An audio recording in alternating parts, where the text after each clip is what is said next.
So has the unthinkable happened? Has Games Workshop finally managed to make Ninth Edition approach some sort of state of balance?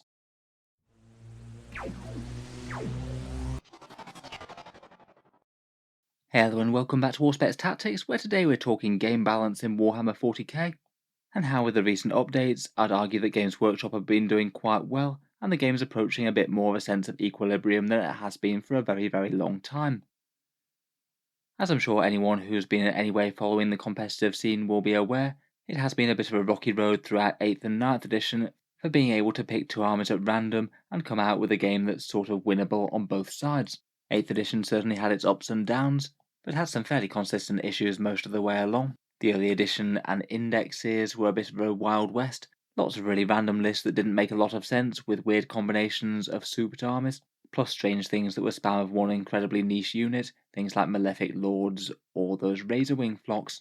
Over the edition we had a whole ton of things that were just ridiculously strong one after another, like Castellans, Eldar Flyers, Riptide Drone Castles, and Inari all dominated for a time, and then Games Workshop released the second edition of the Space Marine Codex, including Iron Hands, and then it was basically Marine City from then on in.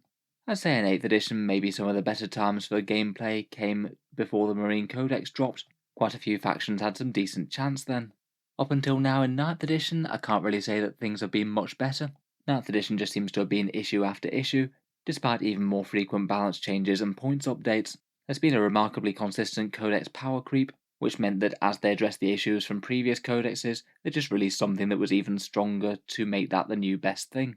Early in the edition, it was perhaps Space Marines and Harlequins that were having the lion's share of victories, then Death Guard and Dark Angels became dominant and swiftly outpaced by Admech and Drukhari. Later in 2021 we had Orc Boggy Spam and Freebooter lists hoovering people off the board, and Grey Knights all around being a shooting powerhouse. Then in January a lot of the strong stuff got reined in, but Tau and Custodies came out and they dominated for a bit, only to be completely supplanted by Harlequins and then Tyranids, codexes that then seemed to be the new strongest thing compared with anything else that had been released before. Just generally in 9th edition, I'd argue that up until now we've never really had a time when it's been anything but one or two armies in the top spots and everything else far below. Now though, in Warzone Nephilim, while things might not be perfect, I'd argue that they're a fair bit better than they were. We'll get onto some numbers in a second. Perhaps for the first time in 9th edition, one of their big balance patches has actually been very effective. A few things have come together to make 40k considerably more playable. First up, for their points updates, they actually targeted the armies that needed addressing, things like Tyranids and some of the weaker factions getting buffs. Compared with their previous chapter approved model, they didn't have to send all the points off to the printer 6 months in advance, so they could actually target changes to the armies that needed it and not have to have their best guess as to what would be the case in 6 months' time. I think they also made the sensible decision not to buff and nerf mid-tier codexes. Often they've been nerfing the strongest units but buffing the weakest, which actually has usually led to a decrease in power overall. If you take out the strongest stuff, then the book is going to suffer, and there's no guarantee that buffing the weak stuff is going to compensate. Then they had the balanced data slate and the new missions, in tandem with the points cost that gave some meaningful buffs and nerfs to the strongest and weakest factions. And finally, for once, they've actually managed to rein in their codex creep. The Knight codexes and Chaos Space Marines both appear to be usable and have won some events, but don't seem to be stomping the meta flat like Tyranids or Harlequins did. I feel like a few of their efforts in rebalancing things previously have actually been quite effective, but have just been made kind of redundant by them releasing more overpowered books. As a result, I feel like the faction balance is actually better than it's been in any point in 9th edition previously. There are still top armies, but they're nowhere near as far ahead as the previous ones were, and for once the majority of factions in 40k can actually challenge the top armies and have some hope of success, at least if they're played by a competent player with a top list. This really hasn't been that true for much of 40k's history, so it's quite positive to see now. Just in my very rough estimations, this is a very simplistic tier list of armies in 40k. Perhaps armies like Sisters, Necrons, Harlequins and Tyranids are having some of the best time of it at the moment. Most of the game's factions are somewhere in the middle. They've at least got some strong things that you can run and interesting things that you can build around with in the codex. There are certainly still factions that I think are bringing up the rear, maybe Imperial Guard and Chaos Demons, chief amongst them, having no 9th edition codex yet, but also factions like Admech, Dark Angels, Deathwatch, Genestealer Cult, and perhaps some of the underpowered Space Marine sub-factions might be bringing up the rear and struggling to compete as much. For me, at least in tournament data, it did look like 40k was a lot better balanced, but I was interested to see whether or not that would actually be reflected in some numbers. Taking a look at a few sources of 40k tournament stats, things like the Meta Mondays post on Reddit and Goonhammer's 40k stats center, you can do a few simple comparisons of the Nephilim meta compared with what it was before, and at least in the two comparisons that I looked at, it does look fairly favourable. First up, taking those four top armies, Sisters, Tyranids, Harlequins and Necrons, their current win rates in tournaments in Nephilim lie somewhere around the 55 to 59% win rate, so perhaps not too disturbingly above the theoretical 50% that Games Workshop should be aiming for. If you compare that to a few other times in recent 9th edition history, it tends to be a lot better. First up, for the couple of months following Tyranids release, Tyranids and Harlequins were getting around about 62 to 66% win rates. Following the Eldar Codex, Custodes, Harlequins and Tau all were between 61 and 70%, and following the release of Drukhari and Admech back in 2021, they were both scoring around the 65 to 70% mark. Just going by these rough numbers, you could at least make the case that any one of the current top factions at the moment is less overpowered than any one of these other factions at the time that they'd just been released.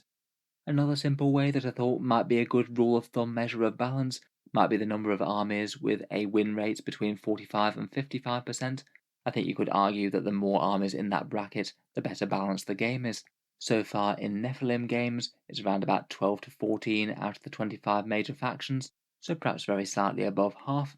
If you compare that to any of the three other periods mentioned above, it is solidly better. After the Tyranid Codex released, after the Eldar Codex released, and after Admech and Drukhari came out, all of those had 10 out of 25, so around 3 factions less balanced, at least by this measure.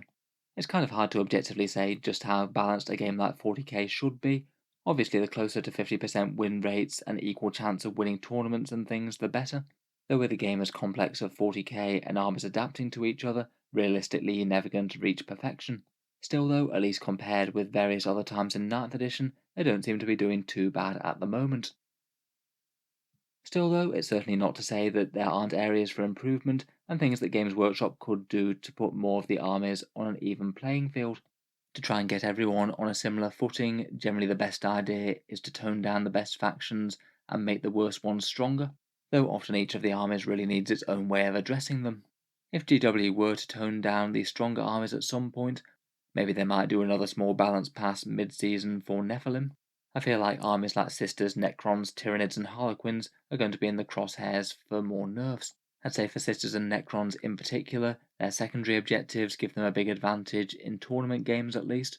I perhaps wouldn't be too surprised to see them get adjusted at least a little bit. Tyranids and Harlequins, I do find it kind of funny that they're actually doing quite so well in games still. Since their books have came out, they've been hit by just an enormous amount of nerfs. It is pretty crazy that they're still buoyantly floating to the top of the meta, even with successive layers of rules nerfs and a few big points increases as well. I kind of feel that still probably some small points adjustments to their strongest units might not hurt. I really don't think that they need that much though, they're not all that far above most of the other factions. On the flip side, quite a lot could be done for the more struggling factions. Chaos Demons and Guard both mainly need their codexes, I think. Demons will be coming next, and I'm really hoping that Games Workshop don't manage to break the game again. Hopefully they manage to get the balance right and deliver us something else like Chaos Space Marines or Chaos Knights or something. An army that can and does win tournaments, but doesn't just stomp everything flat without any effort.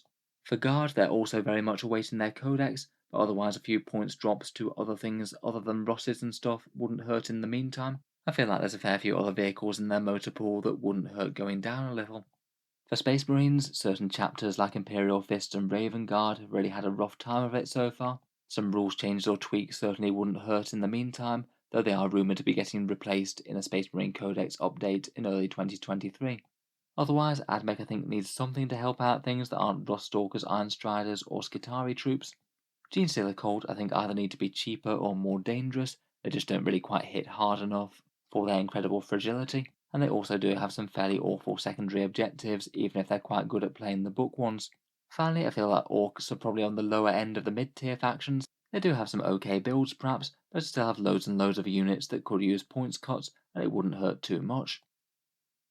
Overall though, at least in terms of competitive 40k, I feel like game balance is better than it's been for an awful long time. At least for the most part, most factions in the game have pretty interesting detailed codexes, and the majority of them tend to be at least somewhat balanced versus each other. Even the strongest things in the game can be beaten by most armies with a good list and a good player, though some will still have trouble. 9th edition certainly has been a bit of a roller coaster, but at least at the moment it seems to have arrived at a bit of relative stability, and GW has at least supported multiple different ways for people to play, whether it's the Nephilim missions, Tempest of War, or Crusade. I think it is worth noticing when Games Workshop does get it right, or at least makes decent steps in the right direction. I think it is in most people's instincts to notice all the stuff that isn't quite right, and be disappointed that Games Workshop hasn't fixed one thing or another, but they have got quite a lot of stuff going well for them right now. In any case, hopefully they'll continue to improve, though at least past precedent would show that this might be about as good as balance gets for a while. Each new codex or balance pass might have the potential to hurt more than it helps if they unintentionally manage to make something new completely overpowered, and to be heads and shoulders above the rest of the at least somewhat balanced codexes. Certainly I wouldn't hold out too much hope for a full edition reset bringing anything particularly good rather than a big shake-up, so I'm personally going to be aiming to enjoy this period while it lasts. So anyway, I'm looking forward to hearing your thoughts down in the comments below. Would you agree with me that 40k is a bit better than it's been for a while? Or are you still feeling the pain of being one of the factions that's still not having such a good time at the moment, even if a fair few of the armies are? If you've enjoyed the video, feel free to subscribe to Auspex Tactics. I'll certainly try and keep the regular 40k stuff coming. I do tend to post new videos just about every day. Finally, if you have been enjoying all the videos on the channel, I would just like to mention the Auspex Tactics Patreon page, which you can find down in the video description below if you're interested. The channel's Patreon page is what allows me to keep on making videos like this quite so regularly, so if you are enjoying quite a bit, any support is massively appreciated. Channel patrons do get a fair few advantages, seeing certain videos early, regular votes to see what sort of things happen next on the channel, and automatic entry into the regular prize giveaways with a chance to win some big model kits each month. If any of that sounds good to you, or you'd just like to help support, the link is down in the video description. In any case, a massive thank you for listening, and I'll hope to see you guys next time.